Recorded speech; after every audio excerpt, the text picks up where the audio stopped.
of Mr. Jeremy Fisher by Beatrix Potter. Once upon a time, there was a frog called Mr. Jeremy Fisher. He lived in a little damp house amongst the buttercups at the edge of a pond. The water was all slippy sloppy in the larder and in the back passage. But Mr. Jeremy liked getting his feet wet. Nobody ever scolded him, and he never caught a cold. He was quite pleased when he looked out and saw large drops of rain splashing in the pond. "I will get some worms and go fishing and catch a dish of minnows for my dinner," said Mr. Jeremy Fisher. "If I catch more than 5 fish, I will invite my friends Mr. Alderman Ptolemy Tortoise and Sir Isaac Newton. The alderman, however, eats salad." Mr. Jeremy put on a mackintosh and a pair of shiny galoshes. He took his rod and basket and set off with enormous hops to the place where he kept his boat. The boat was round and green and very like the other lily leaves. It was tied to a water plant in the middle of the pond. Mr. Jeremy took a reed pole and pushed the boat out into open water. "I know a good place for minnows," said Mr. Jeremy Fisher.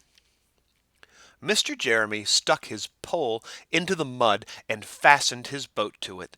Then he settled himself cross-legged and arranged his fishing tackle. He had the dearest little red float.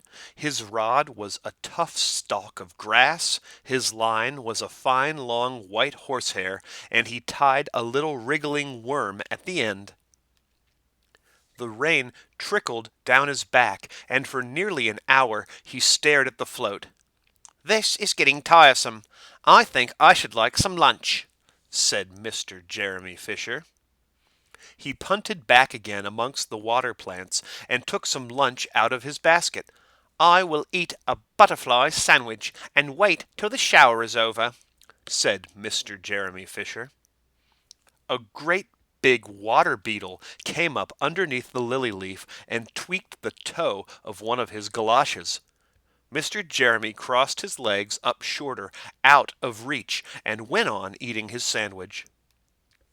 Once or twice something moved about with a rustle and a splash amongst the rushes at the side of the pond. "I trust that is not a rat," said Mr. Jeremy Fisher. "I think I had better get away from here." Mr. Jeremy shoved the boat out again a little way and dropped in the bait. There was a bite almost directly.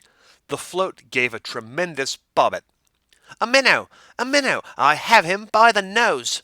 cried Mr. Jeremy Fisher, jerking up his rod. But what a horrible surprise! Instead of a smooth fat minnow, Mr. Jeremy landed little Jack Sharp, the stickleback, covered with spines. The stickleback floundered about the boat, pricking and snapping until he was quite out of breath. Then he jumped back into the water. And a shoal of other little fishes put their heads out and laughed at Mr. Jeremy Fisher. And while Mr. Jeremy sat disconsolately on the edge of his boat, sucking his sore fingers and peering down into the water, a much worse thing happened. A really frightful thing it would have been if Mr. Jeremy had not been wearing a mackintosh. A great big, enormous trout came up, kerplop, with a splash, and it seized Mr. Jeremy with a snap. "Ow! Ow! Ow!" And then it turned and dived down to the bottom of the pond. But the trout was so displeased with the taste of the mackintosh that in less than half a minute it spat him out again, and the only thing it swallowed was Mr. Jeremy's galoshes. Mr. Jeremy bounced up to the surface of the water like a cork and the bubbles out of a soda water bottle, and he swam with all his might to the edge of the pond. He scrambled out on the first bank he came to, and he hopped home across the meadows with his mackintosh all in tatters. "What a mercy that was not a pike," said Mr. Jeremy Fisher. "I have lost my rod and basket, but it does not much matter, for I am sure I should never have dared to go fishing again." He put some sticking plaster on his fingers, and his friends both came to dinner. He could not offer them fish, but he had something else in his larder.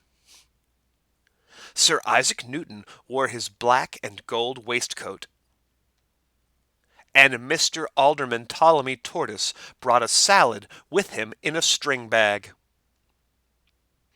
And instead of a nice dish of minnows, they had a roasted grasshopper with ladybird sauce, which frogs consider a beautiful treat, but I think it must have been nasty.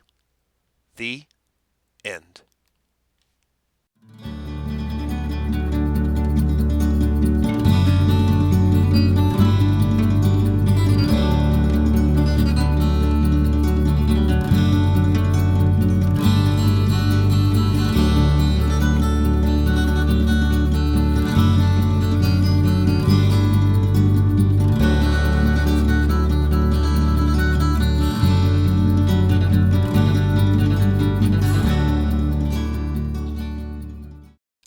Ow! Ow!